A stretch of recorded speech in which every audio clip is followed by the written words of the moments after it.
Friends, जय हिंद। आप सभी लोगों का स्वागत है एक बार फिर से आपके अपने प्यारे चैनल सपने माँ बापू के।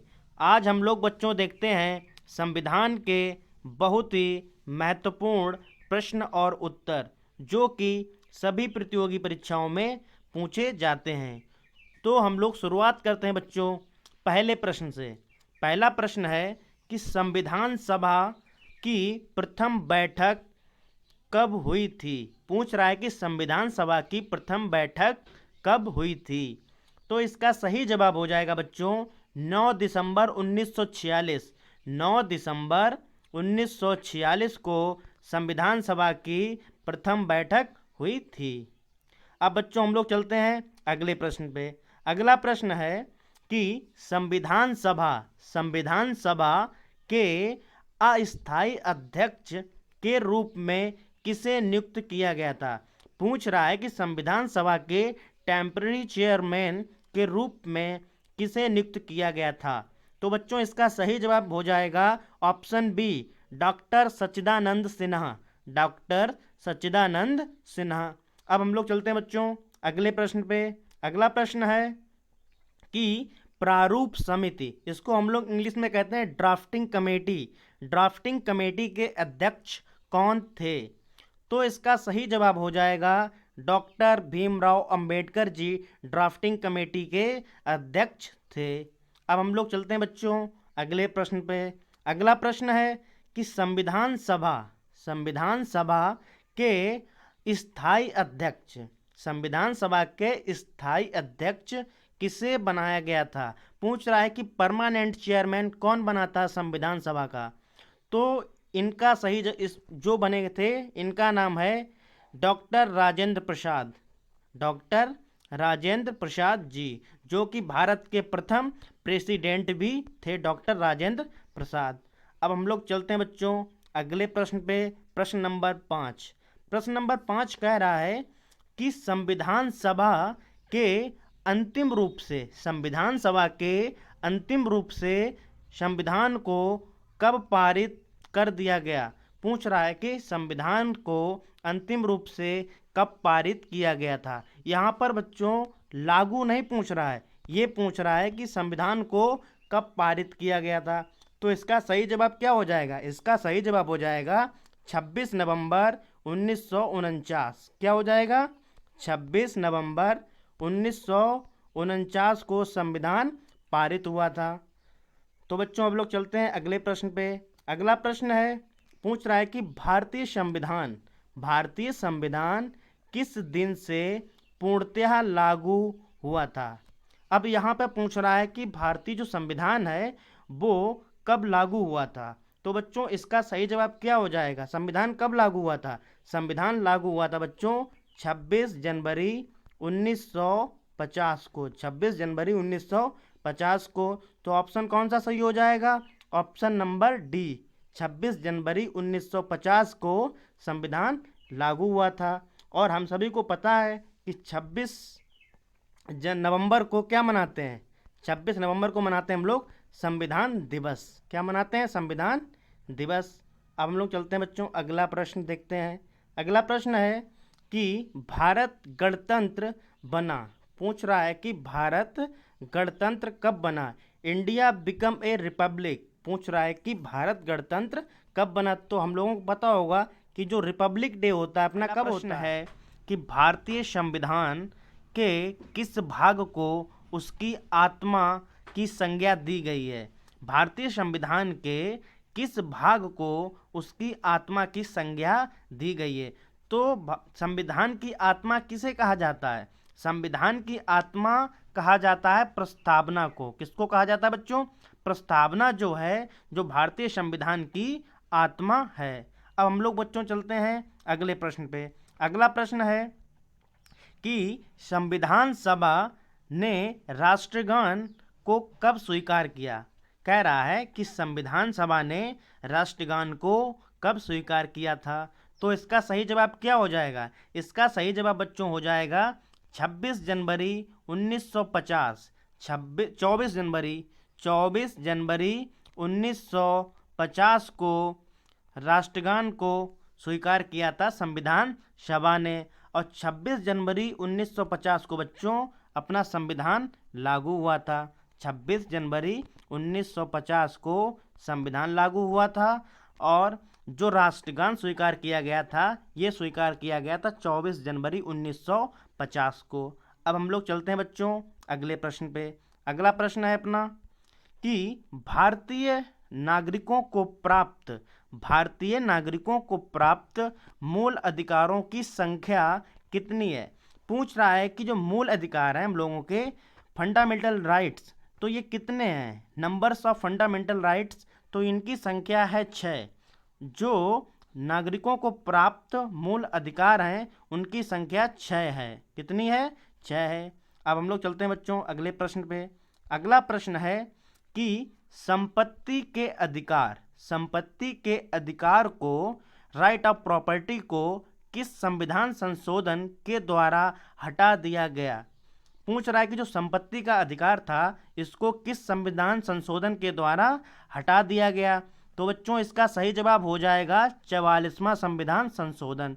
जो 44वां संविधान संशोधन हुआ था इसके द्वारा जो संपत्ति का अधिकार था इसको हटा दिया गया था। अब हम लोग चलते हैं बच्चों अगले प्रश्न पे। अगला प्रश्न है कि मूल अधिकारों का रक्षक किसे कहा जाता है। पूछ रहा है कि जो फंडामेंटल राइट्स होते हैं इनको प्रोटेक्ट कौन करता है, या इनका कोई प्रोटेक्टर होता है तो उसका नाम क्या है। मूल अधिकारों का रक्षक, तो इसके रक्षक होते हैं दो, एक होता है सर्वोच्च न्यायालय, एक होता है उच्च न्यायालय। सर्वोच्च न्यायालय को हम लोग क्या कहते हैं, सुप्रीम कोर्ट, और जो उच्च न्यायालय होता है इसको कहते हैं हाई कोर्ट। जो सुप्रीम कोर्ट और हाई कोर्ट दोनों होते हैं ये मूल अधिकारों के प्रोटेक्टर होते हैं। अब हम लोग चलते हैं बच्चों अगले प्रश्न पे। अगला प्रश्न है कि किस अनुच्छेद के द्वारा 6 से 14 वर्ष तक के बच्चों के लिए शिक्षा का अधिकार मूल अधिकार माना गया है। कह रहा है कि जो 6 वर्ष से लेकर 14 वर्ष तक के जो बच्चे होते हैं इनको जो शिक्षा है, राइट टू एजुकेशन, इनका एक मूल अधिकार है। इनको एजुकेशन का एक अधिकार है 6 से 14 वर्ष तक के बच्चों को। तो ये किस अनुच्छेद में लिखा है, तो ये लिखा है अनुच्छेद 21A, अनुच्छेद 21A के तहत कहा गया है कि 6 से 14 वर्ष तक के बच्चों को शिक्षा का अधिकार मूल अधिकार है। अब हम लोग चलते हैं बच्चों अगले प्रश्न पे। अगला प्रश्न है कि लोक कल्याणकारी राज्य की अवधारणा किसमें निहित है। तो इसका बच्चों सही जवाब क्या हो जाएगा, इसका सही जवाब हो जाएगा राज्य के नीति निर्देशक तत्व में राज्य की अवधारणा निहित है। जैसे मान लो कोई फंड है बच्चों या कोई रुपए है जो वो केंद्र व राज्य में किस रेशियो में बटेगा, तो ये किस में लिखा है, ये लिखा है राज्य के नीति निर्देशक तत्व में। इसको हम लोग इंग्लिश में कहते हैं DPSP। क्या कहते हैं हम लोग, DPSP। अगर आपसे पूछ लिया जाए जो DPSP है ये किस अनुच्छेद में दिया है, तो अनुच्छेद 51 में दिया है। किस में दिया बच्चों, अनुच्छेद 51 में DPSP दिया है, राज्य के नीति निर्देशक तत्व। अब हम लोग चलते हैं बच्चों अगले प्रश्न पर। अगला प्रश्न है कि संविधान का अनुच्छेद 40 राज्य को निर्देश देता है कि वह, फिर ऑप्शन दिए बच्चों कि समान कार्य के लिए समान वेतन निर्धारित करे, या पर्यावरण की रक्षा करे, या ग्राम पंचायतों का गठन करे, या लोक कल्याणकारी राज्यों की स्थापना करे। तो अनुच्छेद 40 क्या कहता है, अनुच्छेद 40 में कहा गया है कि ग्राम पंचायतों का गठन किया जाए। किसका किया जाए, ग्राम पंचायतों का गठन किया जाए, ये कहा गया अनुच्छेद 40 में। अब हम लोग चलते हैं बच्चों अगले प्रश्न पे। अगला प्रश्न है कि संविधान में मूल कर्तव्यों, वो थे फंडामेंटल राइट्स, और यहाँ पर बच्चों है फंडामेंटल ड्यूटीज़। तो पूछ रहा है कि भारत में संविधान में मूल कर्तव्यों को शामिल करने की प्रेरणा किस देश के संविधान से ली गई। मतलब कि जो मूल कर्तव्य अपने हैं, फंडामेंटल ड्यूटीज, इनको किस देश के संविधान से लिया गया था, फंडामेंटल ड्यूटीज को? तो बच्चों इसका सही जवाब क्या हो जाएगा? ये लिए गए थे रूस से। किससे लिए गए थे? रूस, रशिया। किससे लिए गए थे? रसिया से लिए गए थे बच्चों। तो इसका जवाब सही हो जाएगा रूस। अब हम लोग चलते हैं बच्चों अगले प्रश्न पे। अगला प्रश्न है कि संविधान में मूल कर्तव्यों की संख्या क्या है? अब पूछ रहा है कि जो फंडामेंटल ड्यूटीज़ होती हैं इनकी संख्या क्या है, फंडामेंटल ड्यूटीज़ कितनी है? तो फंडामेंटल ड्यूटीज़ कितनी है बच्चों? इनकी संख्या है 11। कितनी है? 11। फंडामेंटल ड्यूटीज़ 11 हैं। ये किस देश की अवधारणा से ली गई थी? ये ली गई थी रूस देश की अवधारणा से। अगर आपसे पूछ लिया जाए कि फंडामेंटल राइट्स कितने हैं, फंडामेंटल राइट्स कितने हैं, तो फंडामेंटल जो राइट्स हैं ये हैं बच्चों 6। क्या है? 6। और जो अधिक कर्तव्य हैं ये हैं 11। समझ में आया बच्चों? अब हम लोग चलते हैं बच्चों अगले प्रश्न पे। अगला प्रश्न है 18 नंबर कि संविधान में मूल कर्तव्यों को किस समिति की अनुशंसा के आधार पर शामिल किया गया? पूछ रहा है जो संविधान में मूल कर्तव्य जोड़े गए वो किस समिति के अनुशंसा पर जोड़े गए? तो इसका बच्चों सही जवाब क्या हो जाएगा? इसका सही जवाब हो जाएगा सरदार स्वर्ण सिंह समिति। सरदार स्वर्ण सिंह समिति की अनुशंसा के आधार पर मूल कर्तव्यों को जोड़ा गया था। अब हम लोग चलते हैं बच्चों अगले प्रश्न पे। अगला प्रश्न है कि भारतीय संघ शक्ति, पूछ रहा है कि जो भारतीय संघ शक्ति है, executive power of the union, किसमें निहित है? पूछ रहा है जो भारतीय संघ की जो शक्ति है वो किसके अंदर है, सर्वोपरि कौन है भारत के अंदर? तो वो कौन होता है? राष्ट्रपति, president of India, executive power of the union. जो राष्ट्रपति होता है वो क्या होता है? वो भारतीय संघ की शक्ति होता है। अब हम लोग चलते हैं बच्चों अगले प्रश्न पे। प्रश्न नंबर 20। प्रश्न नंबर 20 में पूछ रहा है कि राष्ट्रपति के निर्वाचक मंडल में शामिल, पूछ रहा है जो राष्ट्रपति का बच्चों चुनाव होता है इसमें कौन कौन लोग शामिल होते हैं? तो इसमें पहला ऑप्शन दिया है कि संसद के दोनों सदनों के सदस्य तथा राज्यों की विधानसभाओं के निर्वाचित सदस्य। दूसरा ऑप्शन दिया है कि संसद के दोनों सदनों के निर्वाचित सदस्य एवं राज्यों की विधानसभा एवं विधान परिषदों के निर्वाचित सदस्य। तीसरा ऑप्शन बच्चों पूछ रहा है कि संसद के दोनों सदनों के निर्वाचित सदस्य तथा राज्यों की विधानसभाओं के निर्वाचित सदस्य।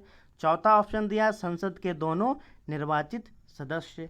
तो बच्चों इसका सही जवाब क्या हो जाएगा? हम सभी को पता है कि जो राष्ट्रपति का चुनाव होता है उसमें कौन कौन लोग भाग लेते हैं? उसमें भाग लेते हैं 3 लोग। कौन लोग लेते हैं? 3 लोग। वो कौन कौन से हैं?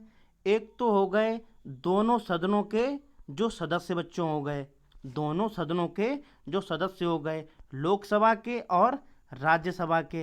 ये तो 2 लोग हो गए। जो लोकसभा के सदस्य होंगे वो भाग लेंगे और जो राज्यसभा के सदस्य होंगे वो भी भाग लेंगे।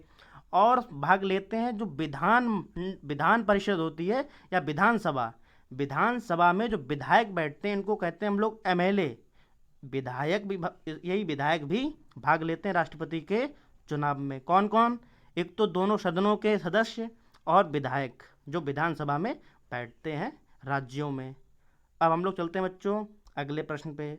अगला प्रश्न है कि भारत के राष्ट्रपति के कार्यकाल की अवधि क्या होती है? ये सभी को पता होगा, बहुत सिंपल सवाल है। इसका सही जवाब हो जाएगा 5 वर्ष। 5 वर्ष का कार्यकाल होता है भारत के राष्ट्रपति का। अब हम लोग चलते हैं बच्चों अगले प्रश्न पर। अगला प्रश्न है कि राष्ट्रपति पद के चुनाव के लिए कौन सी विधि अपनाई जाती है? मतलब कि बच्चों जो राष्ट्रपति का चुनाव होता है ये किस विधि के द्वारा होता है? अनुपातिक प्रतिनिधित्व होता है या एकल संक्रमणीय होता है या अप्रत्यक्ष मतदान होता है या ये सभी? तो जो राष्ट्रपति का बच्चों चुनाव होता है ये चारों होते हैं। अनुपातिक प्रतिनिधित्व भी होता है उसमें और एकल समकरणीय भी होता है और अप्रत्यक्ष मतदान होता है। मतलब कि तीनों ऑप्शन सही है। आप लोग जानते हैं अप्रत्यक्ष चुनाव क्या होता है? अप्रत्यक्ष चुनाव वो होता है जिसमें जनता भाग नहीं लेती है। जनता भाग नहीं लेती है, जनता के जो प्रतिनिधि होते हैं वो भाग लेते हैं। जैसे जैसे हम लोग जनता है, तो जो जनता है ये किसको चुनती है? ये अपने प्रतिनिधि को चुनती है। जैसे विधायक हो गया या सांसद हो गया, तो कौन चुनता है इसको? इसको चुनता है जनता। तो जनता के प्रतिनिधि हो गए कौन? विधायक। तो ये लोग भाग लेते हैं राष्ट्रपति के चुनाव में। तो यही कहलाता है अप्रत्यक्ष मतदान। अब हम लोग चलते हैं बच्चों अगले प्रश्न पर। अगला प्रश्न है कि निर्विरोध चुने जाने वाले राष्ट्रपति हैं। पूछ रहा है कि निर्विरोध ऐसे कौन से राष्ट्रपति हैं जो निर्विरोध चुने गए? तो ये सभी को पता होगा, इनका नाम है डॉक्टर नीलम संजीव रेड्डी। डॉक्टर नीलम संजीव रेड्डी जी थे, ये निर्विरोध चुने जाने वाले पहले राष्ट्रपति थे। अब हम लोग बच्चों चलते हैं अगला प्रश्न। अगला प्रश्न है कि राष्ट्रपति पर महाभियोग का आरोप संसद के किस सदन द्वारा लगाया जा सकता है? पूछ रहा है जो राष्ट्रपति को हटाया जाता है तो किससे हटाया जाता है? राष्ट्रपति पर महाभियोग लगता है। तो कह रहा है जो महाभियोग आता है या राष्ट्रपति पर लगता है वो किस सदन के द्वारा लगता है?